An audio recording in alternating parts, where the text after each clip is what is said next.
C T D نے تیسرا ملزم بھی مقابلے میں پار کر دیا۔ یہ اجتماعی زیادتی کا ملزم ہے اور چوتھے کی تلاش جاری ہے۔ حافظ آباد میں بھی یہ واقعہ پیش آیا تھا۔ وہاں بھی 4 لوگوں کی طرف سے ایک خاتون کے ساتھ زیادتی کی گئی تھی، اس کی ویڈیو بنائی گئی تھی اور اس ویڈیو کو پھر وائرل بھی کر دیا تھا۔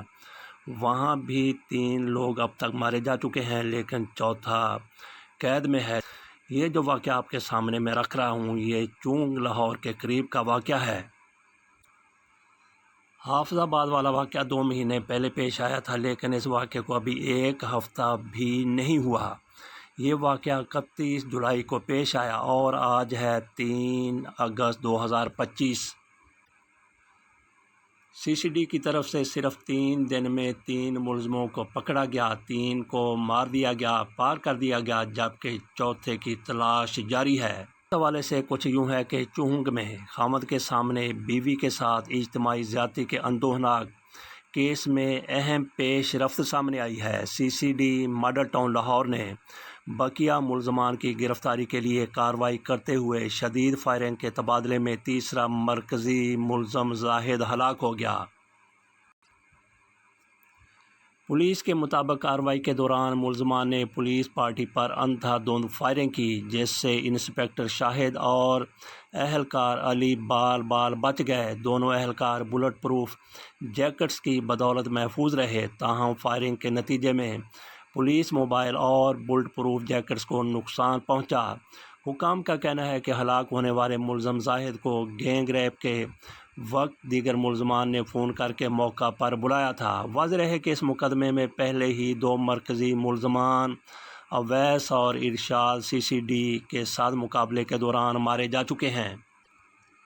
سی سی ڈی کی طرف سے یہ دیکھا گیا ہے کہ ملزم خاص زمین کی پاتال میں چلے جائیں، جہاں کہیں بھی چلے جائیں، ان کو ڈھونڈ کے نکال کے مقابلے میں پار کر دیا جاتا ہے۔ کاڑا کا ناصر وٹو پار ہونے سے بچ گیا تھا۔ اس نے قصور میں جا کے ایک چلتی ہوئی معصوم بچی کے ساتھ اکاڑا کا ناصر بٹو مقابلے میں پار ہونے سے بچ گیا تھا۔ اس نے قصور میں ایک بچی کے ساتھ نازیبا حرکات کی تھیں۔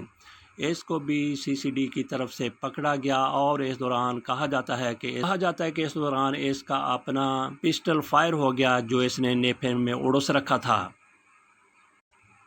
سی سی ڈی کے ایڈیشنل آئی جی ہیں سہیل ظفر چٹھا۔ ان کی طرف سے باقاعدہ کہا گیا ہے کہ چند دن میں پورے پنجاب میں کوئی بھی خاتون پورا زیور پہن کے ایک جگہ سے دوسری جگہ اکیلی جا سکے گی اور کوئی اس طرف دیکھے گا بھی نہیں۔ آج بھی یہ صورتحال ہو گئی ہے کہ ڈکیت، چور اور منشیات فروش پنجاب سے بھاگ رہے ہیں اور ان کو کہاں کہاں پہ پناہ مل رہی ہے۔ سندھ میں، خیبر پختونخوا میں، بلوچستان میں، کشمیر میں، گلگت بلتستان میں۔